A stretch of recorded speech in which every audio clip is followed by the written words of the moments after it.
Hello student, this is lecture 9 of organic chemistry. तो last class में हमने क्या पढ़ा था? हमने पढ़ा था aromatic system, aromatic, anti aromatic and non aromatic system. ठीक है, तो एरोमेटिक के लिए कौन सा रूल था? हक्कल रूल। एंटी एरोमेटिक के लिए कौन सा रूल है हमारे पास? 4n पाई रूल, साइक्लिक प्लेनर स्ट्रक्चर। ठीक है, और नॉन एरोमेटिक के लिए हमारे पास क्या है? या तो नॉन प्लेनर होगा अगर वो हक्कल रूल या फिर 4n पाई रूल फॉलो कर रहा होगा, या फिर अगर इन दोनों में से कोई भी रूल फॉलो नहीं करता, ना ही एरोमेटिक ना ही anti aromatic, then it will be non aromatic. ठीक है, तो ये चीज़ें आपने देखनी है और आपने कुछ एग्जाम्पल्स करने हैं इसके बेसिस पे। ठीक है, तो अब जो हमने नेक्स्ट स्टार्ट किया था टॉपिक, वो किया था इलेक्ट्रोफिलिक एरोमेटिक सब्स्टिट्यूशन। तो इलेक्ट्रोफिलिक एरोमेटिक सब्स्टिट्यूशन में मैंने आपको बोला था कि हमने ये रिएक्शन स्टडी करनी है। तो first reaction is halogenation, then nitration, sulphonation, Friedel Crafts alkylation and Friedel Crafts acylation. ठीक है, तो सबसे पहले हमने पढ़ना है general mechanism for the aromatic electrophilic substitution. ठीक है, तो अब जनरल मैकेनिज्म क्या होगा हमारे पास? तो general mechanism for the aromatic electrophilic substitution क्या है? सबसे पहले तो ये 3 स्टेप मैकेनिज्म है। ठीक है, तो 3 स्टेप मैकेनिज्म में सबसे फर्स्ट स्टेप है जनरेशन ऑफ इलेक्ट्रोफाइल। अगर आप बेंजीन रिंग पे किसी इलेक्ट्रोफाइल का अटैक करा रहे हैं तो आपके पास इलेक्ट्रोफाइल तो होना चाहिए। तो सबसे पहले इलेक्ट्रोफाइल जनरेट होगा। तो मान लो आपके पास EZ एक स्पीशी है, उसमें से E के आपके पास इलेक्ट्रोफाइल, तो ये क्या करेगा? Z इलेक्ट्रॉन ले लेगा, और जब इसने इस बॉन्ड से इलेक्ट्रॉन अपनी तरफ ले लिए तो E के पास कोई भी इलेक्ट्रॉन नहीं है, तो इस पर कैसा चार्ज आ गया? पॉजिटिव। और Z ने इलेक्ट्रॉन लिया इसलिए इसके पास कैसा चार्ज है? नेगेटिव। तो इलेक्ट्रोफाइल जनरेट हो गया, E पॉजिटिव। अब नेक्स्ट स्टेप जो है हमारे पास, उसमें क्या होगा आपके पास? Formation of carbocation. आपने ध्यान रखना है कि first is generation of electrophile, second is formation of carbocation. अब आपको पता है आपके पास इलेक्ट्रोफाइल है और बेंजीन रिंग है, आपको पता है कि बेंजीन इलेक्ट्रॉन रिच है, तभी वो इलेक्ट्रोफाइल को अपनी तरफ अट्रैक्ट करता है। अब देखो यहाँ पर आप क्या देखोगे कि मान लो ये वाला बॉन्ड है, ठीक है, ये इलेक्ट्रोफाइल पे अटैक कर रहा है, तो ये बॉन्ड किन कार्बन से बना है? एक इधर और एक इधर, 2 कार्बन से अटैच्ड है, 1 और 2। अब ये इलेक्ट्रोफाइल तो एक ही कार्बन के साथ बॉन्ड बनाएगा। देखो मैं यहाँ नोटेशन दे देती हूँ, 1 और 2। अब ये इलेक्ट्रोफाइल तो एक ही कार्बन के साथ बॉन्ड बनाएगा, या तो 1 के साथ या 2 के साथ। अब इस बॉन्ड की हेल्प से इलेक्ट्रोफाइल बॉन्ड तो बना लेगा। ठीक है, अब ध्यान से देखना है आपने। देखो ये दोनों बॉन्ड एज सच रखूंगी मैं। ठीक है, अब इस इलेक्ट्रोफाइल ने इस बॉन्ड की हेल्प से बॉन्ड बना लिया। मान लो इसने बॉन्ड बनाया 1 कार्बन के साथ, H एंड E। ठीक है, अब 2 कार्बन के पास तो कुछ नहीं रहा ना, ये बॉन्ड इलेक्ट्रोफाइल के साथ यूज़ हो गया बॉन्ड बनाने में। अब इसका जो बॉन्ड था वो भी चला गया, तो यहाँ पर कैसा चार्ज आएगा? पॉजिटिव। ठीक है, ये मैं आपको आगे करके दिखाती हूँ ये रिएक्शन। देखो यहाँ पर हमारे पास बेंजीन है, इलेक्ट्रोफाइल है। ठीक है, ये यहाँ से यहाँ बॉन्ड शिफ्ट कर, मतलब इलेक्ट्रोफाइल को अपनी तरफ अट्रैक्ट करेंगे ये पाई इलेक्ट्रॉन्स। ठीक है, अब उसमें कंफ्यूज मत हो जाना कि आपने पहले बॉन्ड यहाँ बनाया हुआ था। All the 6 carbon are same, 6 carbons are same, तो मैं किसी को भी कहीं पे भी इलेक्ट्रोफाइल अटैक कर सकता है। तो मैंने यहाँ नोटेशन क्या दे दी? 1 2। अब या तो ये बॉन्ड यहाँ बनेगा, मतलब इलेक्ट्रोफाइल यहाँ अटैक करेगा, या फिर यहाँ अटैक करेगा। ठीक है, तो अब मान लो इलेक्ट्रोफाइल ने कार्बन 1 के साथ, जो ये दोनों बॉन्ड तो ऐसे ही रहेंगे, कार्बन 1 के साथ इलेक्ट्रोफाइल ने बॉन्ड बना लिया, और हाइड्रोजन तो होगा ही होगा, बेंजीन का खुद का हाइड्रोजन है। अब 2 वाले के पास कुछ भी नहीं है, बॉन्ड जो था वो भी चला गया, तो यहाँ पर कैसा चार्ज आ गया? पॉजिटिव। ये इलेक्ट्रॉन डेफिशिएंट हो गया। अब यहाँ पर रेजोनेटिंग स्ट्रक्चर्स बनेंगे ही, क्योंकि हमारे पास डबल बॉन्ड कॉन्जुगेशन में है। तो ये यहाँ से इधर अपने बॉन्ड को शिफ्ट करेगा। अब आपने ध्यान देना है कि जब ये बॉन्ड इधर बॉन्ड बना रहा है, तो जहाँ ये बॉन्ड ख़त्म हो रहा है उस कार्बन पे देखो ज़रा। अब 1 2 दे दिया, इधर मैं 3 4 कर देती हूँ। ठीक है, अब 3 4 में से देखो ये बॉन्ड तो यहाँ शिफ्ट हो जाएगा। जब ये बॉन्ड यहाँ शिफ्ट होगा इधर और ये वाला इधर, तो 4th वाले कार्बन के पास तो कुछ नहीं बचा, मीन्स जो बॉन्ड था वो चला गया। तो यहाँ कैसा चार्ज आ गया? Positive charge. यहाँ इलेक्ट्रोफाइल और यहाँ पर हाइड्रोजन, ठीक है। अब क्या होगा, ये वाला बॉन्ड इधर जहाँ पॉजिटिव चार्ज है उस साइड को अपना बॉन्ड शिफ्ट करेगा ताकि पॉजिटिव चार्ज न्यूट्रल हो जाए और नेक्स्ट कार्बन पर पॉजिटिव आ जाए। तो ये डीलोकलाइजेशन ही हो रही है एक तरह से। तो अब यहाँ क्या होगा, देखो यहाँ बॉन्ड आ गया, इधर तो ऑलरेडी बॉन्ड है, इधर ई और एच है। अब यहाँ वाला ये देखना, इसको मैं 5-6 नंबर दे देती हूँ फॉर योर अंडरस्टैंडिंग, ठीक है। तो यहाँ पर देखो इस कार्बन के पास अब कुछ मतलब जो बॉन्ड था वो चला गया, तो ये कैसा हो गया इलेक्ट्रोफिलिक, इसके पास कैसा चार्ज आ गया, तो इधर कैसा चार्ज आ गया पॉजिटिव, ठीक है। अब यहाँ पर एक रेजोनेंस हाइब्रिड तो बनेगी ही बनेगी। अब यहाँ पर देखना ज़रा, पॉजिटिव कहाँ सर्कुलेट कर रहा है, ये पॉजिटिव चार्ज कहाँ सर्कुलेट कर रहा है, इधर ही, इधर से स्टार्ट हुआ था और इधर एंड हुआ। तो हम इसको कैसे शो करेंगे कि इन्हीं 5 कार्बन्स के बीच में, तो इसे कैसा शो किया, पॉजिटिव, ठीक है। अब ये तो था second step, that is generation of carbocation. अब यहाँ ध्यान देना, यहाँ कितने कार्बन्स है, 6, तो 6 पाई इलेक्ट्रॉन्स है। और आपको पता है बेंजीन रिंग में सभी के सभी 6 कार्बन पर डीलोकलाइजेशन है, ठीक है। Pi electron cloud above the plane है एंड बिलो द प्लेन है, और प्लेनर रिंग है, तो ये कैसा रूल फॉलो कर रहा है, हक्कल रूल। तो हक्कल रूल फॉलो कर रहा है, तो ये कैसा है, एरोमेटिक है, ठीक है। अब अगर मैं बात करूँ इसकी, ये हमारे पास, इसको हम बोलते हैं सिग्मा कॉम्प्लेक्स भी बोल देते हैं हम, ठीक है। अरेनियम आयन भी बोल देते हैं हम इसको, ठीक है। और वेलेंट इंटरमीडिएट भी बोल देते हैं, ठीक है। इन तीनों में से हम कुछ भी बोल सकते हैं इसे। अब आप देखो यहाँ पर कितने पाई इलेक्ट्रॉन डीलोकलाइजेशन में इन्वॉल्व है, 2 and 2 4 इन्वॉल्व है। तो यहाँ पर आपके पास 4 इन्वॉल्व है, क्या वो 4 के 4 सारे कार्बन्स पर डीलोकलाइजेशन शो कर रहे हैं, नहीं। 6 कार्बन तो कैसे हैं, sp2 हाइब्रिडाइज्ड, और एक कार्बन कैसा हो गया, sp3 हाइब्रिडाइज्ड। तो यहाँ पर ये ना ही एंटी एरोमेटिक है ना ही एरोमेटिक है, तो ये कैसा है, नॉन एरोमेटिक है, ठीक है। तो कार्बोकेटाइन इंटरमीडिएट कैसा होता है, नॉन एरोमेटिक, 4n पाई रूल फॉलो कर रहा है, 4 पाई इलेक्ट्रॉन है, बट डीलोकलाइजेशन ऑल कार्बन्स पर नहीं है, but delocalization is not for all carbons, ठीक है। delocalization is not involved for in all carbons, ठीक है। तो कार्बोकेटाइन इंटरमीडिएट कैसा हुआ, नॉन एरोमेटिक, ठीक है। अब इस चीज़ को आपने ध्यान में रखना है, इसकी अभी हम इसकी कुछ इंपॉर्टेंट पॉइंट पढ़ेंगे इसके लिए हम। नेक्स्ट स्टेप क्या है हमारे पास, abstraction of proton from carbocation. अब आपने कार्बोकेटाइन तो ये बना दिया, पॉजिटिव चार्ज, यहाँ इलेक्ट्रोफाइल और यहाँ पर हाइड्रोजन, ठीक है।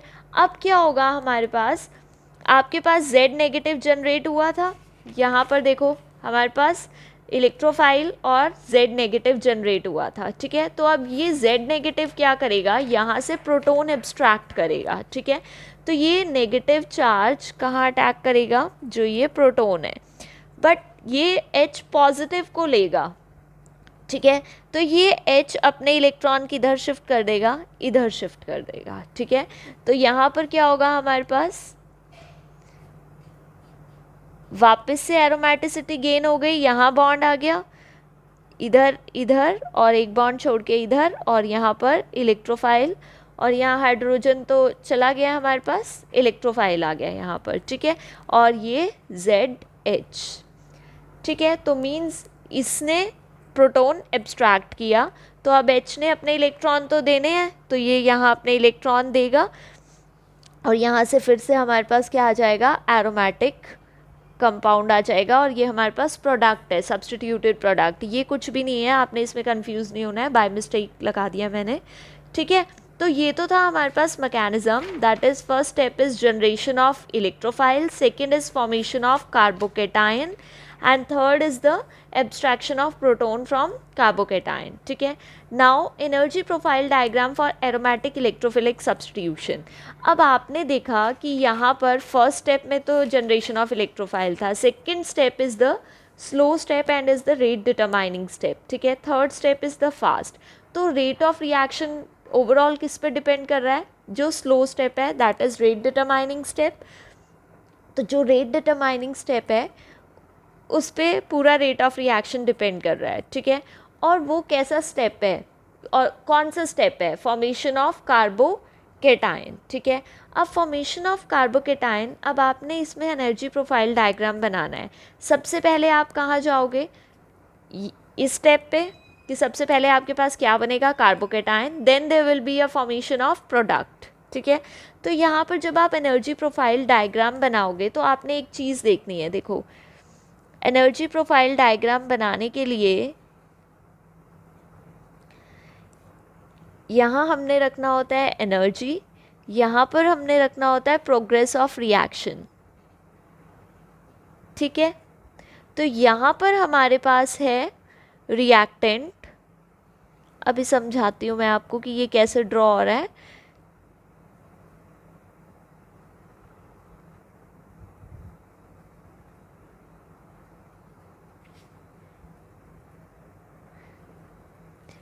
अब ये देखो, ये तो हमारे पास जब बेंजीन रिंग पर कौन अटैक करेगा, इलेक्ट्रोफाइल,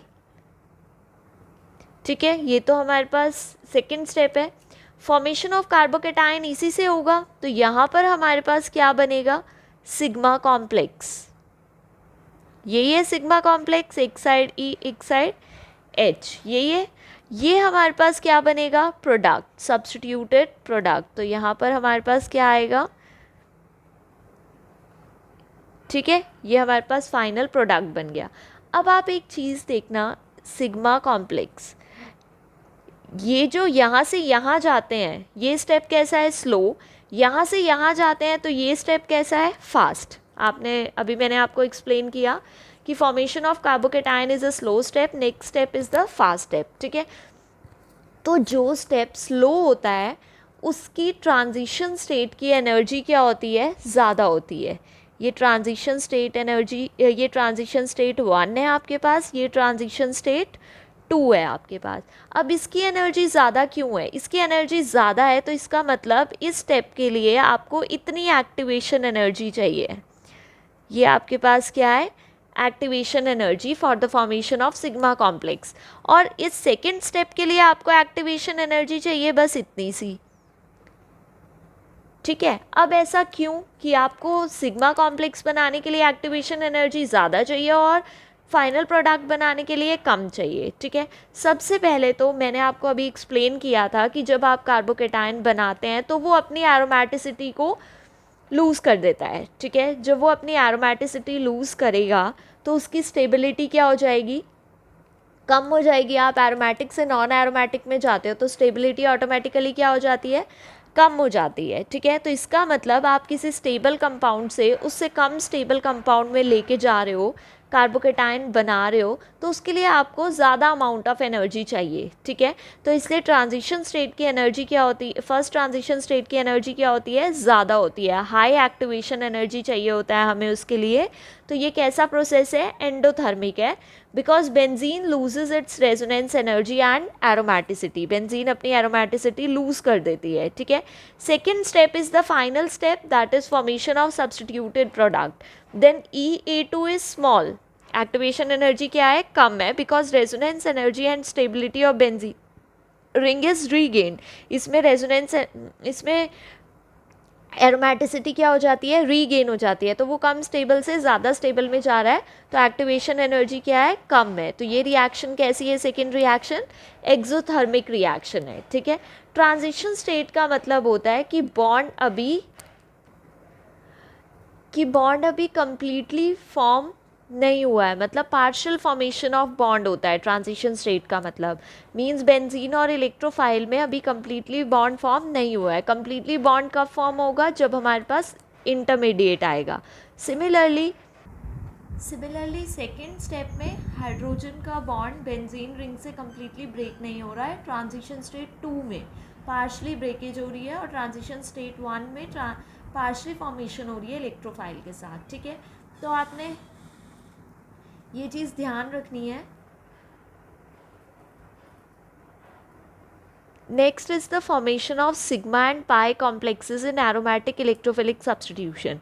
अभी तो आपने क्या पढ़ा की generation of electrophile, then formation of carbocation and then abstraction of proton, ठीक है। मतलब सिग्मा कॉम्प्लेक्स की इन्वॉल्वमेंट पढ़ी आपने, ठीक है। अब ये बोल रहे हैं formation of sigma and pi complexes in aromatic electrophilic substitution.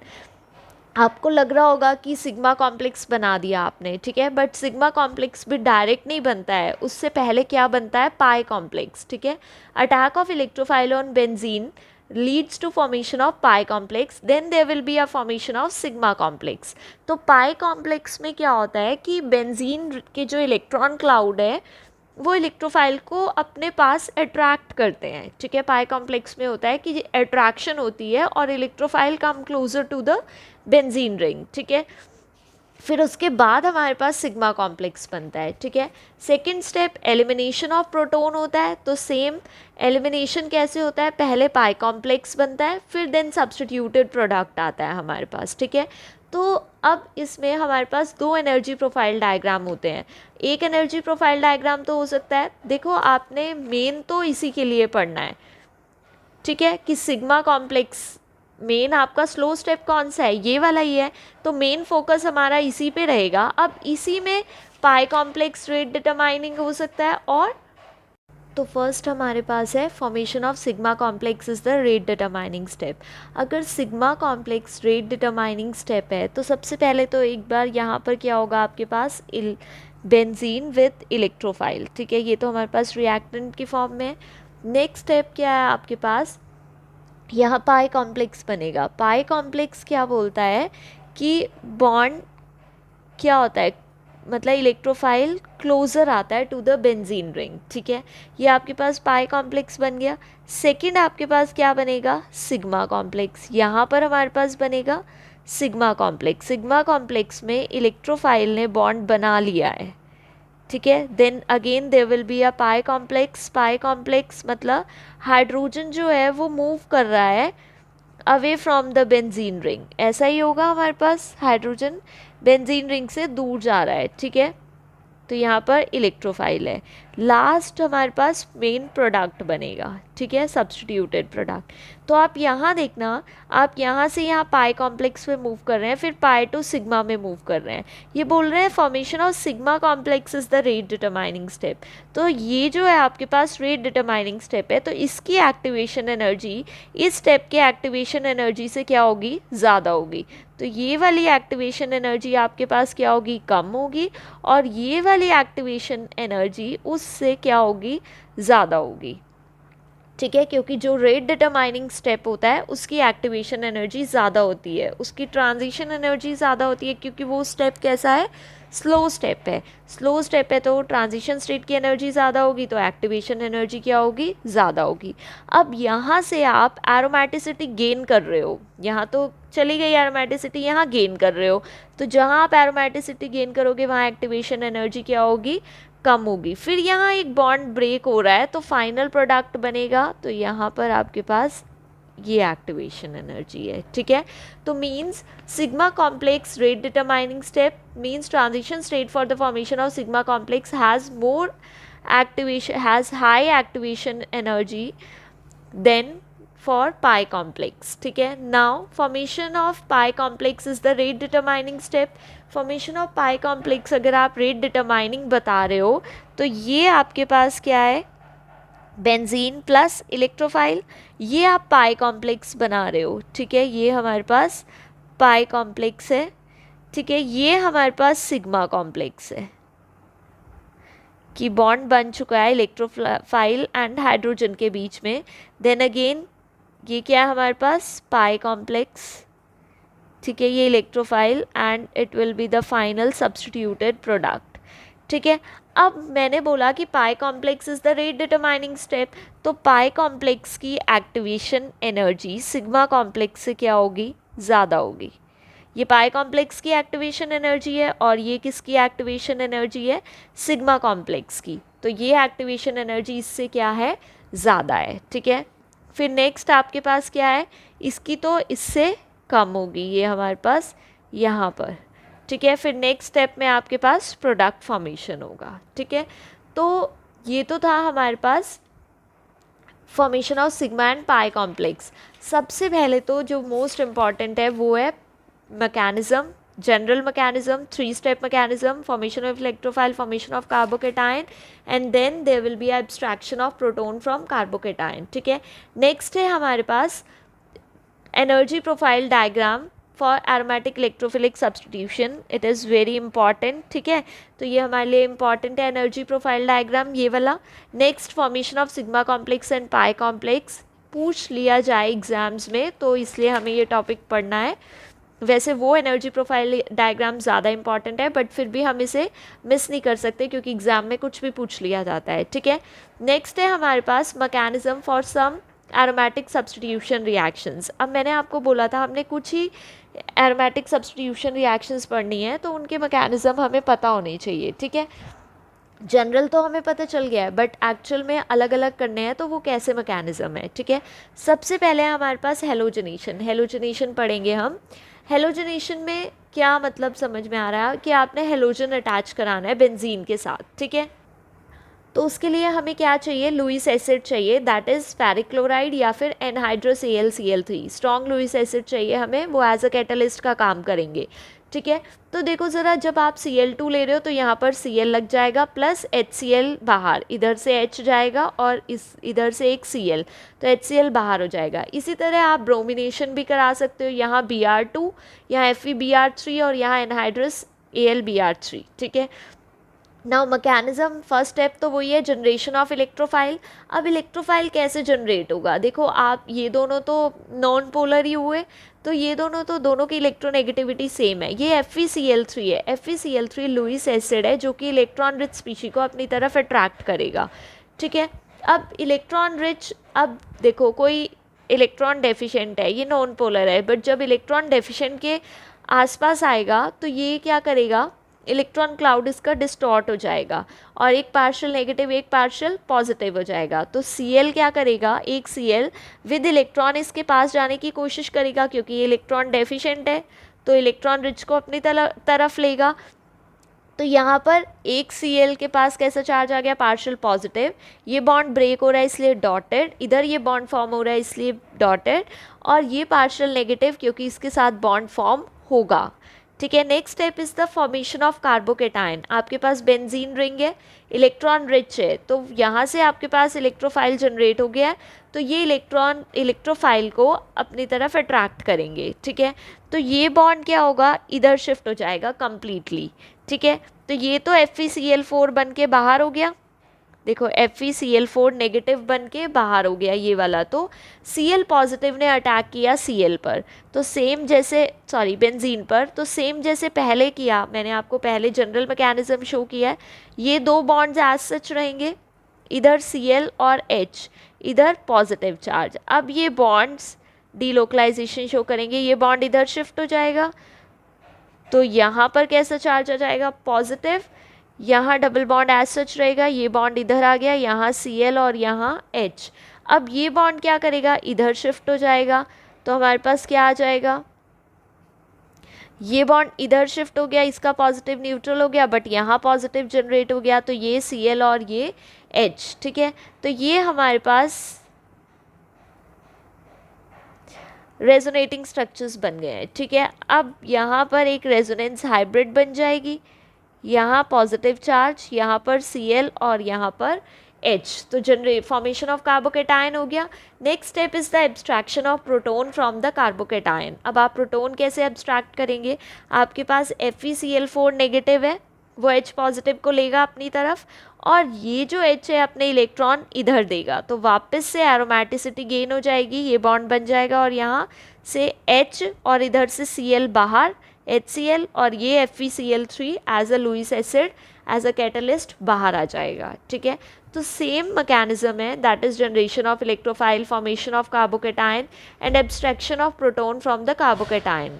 तो अभी मैंने आपको एक्सप्लेन किया था कि हम क्लोरीनेशन और ब्रोमिनेशन कर सकते हैं, अगर आपको ब्रोमिनेशन भी करनी है तो हम इस मैकेनिज्म के थ्रू ब्रोमिनेशन कर सकते हैं, बट फ्लोरिनेशन और आयोडीनेशन ऐसे पॉसिबल नहीं है। क्यों पॉसिबल नहीं है, देखो विद फ्लोरीन रिएक्शन कैसी होती है, vigorous reaction, therefore difficult to handle होती है। ठीक है, हम उसे हैंडल नहीं कर सकते। Now with iodine reaction is carried out in the presence of oxidising agent. हमें आयोडीन के साथ ऑक्सीडाइजिंग एजेंट लेना पड़ता है क्योंकि जो हमारे पास HI फॉर्म होता है वो फर्दर रिवर्सिबल रिएक्शन शो कर देता है, तो हमें इस HI को साइड बाय साइड ऑक्सीडाइज कराना होता है टू I2, ठीक है, इसलिए हमें ऑक्सीडाइजिंग एजेंट चाहिए, अदरवाइज रिएक्शन कैसी हो जाती है, बैकवर्ड रिएक्शन हो जाती है और हमारे पास आयोडोबेंजीन नहीं फॉर्म होता, ठीक है। तो ये तो था हमारे पास halogenation. Next is the nitration. Nitration में हमें क्या करना है, नाइट्रेशन के लिए जैसे आपने हेलोजनेशन में Cl2 और कैटलिस्ट क्या लिया है, FeCl3 या फिर AlCl3, ठीक है। यहाँ पर हमें क्या करना है, एडिशन किसका करना है, concentrated nitric acid and concentrated sulphuric acid, ठीक है। HNO3 से NO2 ग्रुप लग जाएगा एक कार्बन पर, प्लस वाटर एलिमिनेट हो जाएगा, ठीक है। देखो अभी मैंने आपको एक्सप्लेन किया था जनरल मैकेनिज्म, ठीक है, 3 स्टेप था, generation of electrophile, then formation of carbocation and then abstraction of proton.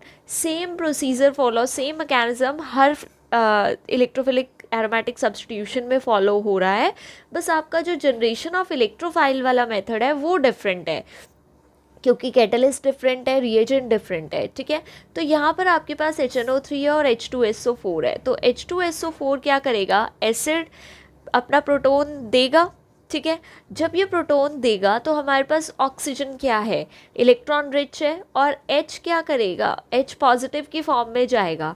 तो यहाँ पे सबसे पहले ये जो बॉन्ड है मतलब H और O के बीच में, ये अपना बॉन्ड इलेक्ट्रॉन दे देगा किसको, ऑक्सीजन को। जब ये ऑक्सीजन को इलेक्ट्रॉन देगा तो ये बॉन्ड तो ब्रेक हो जाएगा, H कैसा बन गया, पॉजिटिव, तो सल्फ्यूरिक एसिड ने क्या डोनेट किया, प्रोटॉन डोनेट किया, तो यहाँ पर ये स्ट्रॉन्ग एसिड हुआ। तो ये H पॉजिटिव को अब कौन लेगा, HNO3, मतलब HNO3 वाला ऑक्सीजन, क्योंकि ऑक्सीजन क्या है, इलेक्ट्रॉन रिच है, ठीक है। तो यहाँ जब H पॉजिटिव अटैक करेगा तो यहाँ पर देखो सबसे पहले क्या, ऑक्सीजन के 3 बॉन्ड्स हो गए, 2 तो ऑलरेडी है, एक हाइड्रोजन के साथ और हो गया, तो ऑक्सीजन पर कैसा चार्ज आएगा, पॉजिटिव। अब आपको पता है वाटर एक गुड लिविंग ग्रुप होता है जब आपके पास ऑक्सीजन पर पॉजिटिव चार्ज होता है, मतलब H2O पॉजिटिव जो होता है वो एक गुड लिविंग ग्रुप है, तो ये एलिमिनेट हो जाएगा किस फॉर्म में, वाटर की फॉर्म में। और NO2 से बॉन्ड ब्रेक हुआ है तो N पे कैसा चार्ज आ जाएगा, पॉजिटिव, तो यहाँ पर इलेक्ट्रोफाइल जनरेट हो गया हमारा, दैट इज नाइट्रोनियम आयन। और इधर ऑक्सीजन पर नेगेटिव है वो HSO4 नेगेटिव बन के बाहर हो गया, तो इलेक्ट्रोफाइल कौन हुआ, NO2 positive. Now second step is the formation of carbocation. Same sigma complex बनेगा, NO2 पॉजिटिव इलेक्ट्रोफाइल है, अटैक करेगा किसी एक कार्बन पर, फिर नेक्स्ट पर पॉजिटिव, हम रेजोनेटिंग स्ट्रक्चर्स ड्रॉ करेंगे, सिग्मा कॉम्प्लेक्स आ गया हमारे पास, कार्बोकेटायन बन गया। Next is the abstraction of proton from carbocation. अब आपके पास HSO4 नेगेटिव एलिमिनेट हुआ था यहाँ पर, ये HSO4 नेगेटिव क्या करेगा, इधर से प्रोटॉन एब्स्ट्रैक्ट करेगा, तो यहाँ से ये H पॉजिटिव, मतलब पहले तो हाइड्रोजन अपने इलेक्ट्रॉन इधर दे देगा ताकि एरोमेटिसिटी गेन हो जाए और नाइट्रोबेंजीन आ जाए हमारे पास, ठीक है। HSO4 नेगेटिव इधर से H पॉजिटिव को एब्स्ट्रैक्ट करेगा और H2SO4 क्या हो जाएगा, बाहर एलिमिनेट हो जाएगा, ठीक है। तो ये था हमारा नाइट्रेशन का स्टेप। नाइट्रेशन में आपने याद रखना है कि इलेक्ट्रोफाइल जनरेट कैसी होती है, बाकी सारे प्रोसीजर क्या है, सेम है, ठीक है, बाकी सारे स्टेप मैकेनिज्म के सेम है। Next reaction is the Friedel Crafts alkylation. आपको नाम से ही समझ में आ रहा है, एल्काइलेशन मीन्स हमने एल्काइल ग्रुप अटैच कराना है बेंजीन रिंग पर, तो हमारे पास एल्काइल ग्रुप होना चाहिए, बट वो किसके साथ होगा, एल्काइल हैलाइड की फॉर्म में होगा, ठीक है। तो एल्काइल CH3 लगा दिया, जैसे मैंने यहाँ R ग्रुप कुछ भी हो सकता है, ethyl, alkyl, ethyl, methyl, propyl, ठीक है। आपने किसकी प्रेजेंस में लिया, एनहाइड्रस Cl3 लुईस एसिड होगा, ठीक है।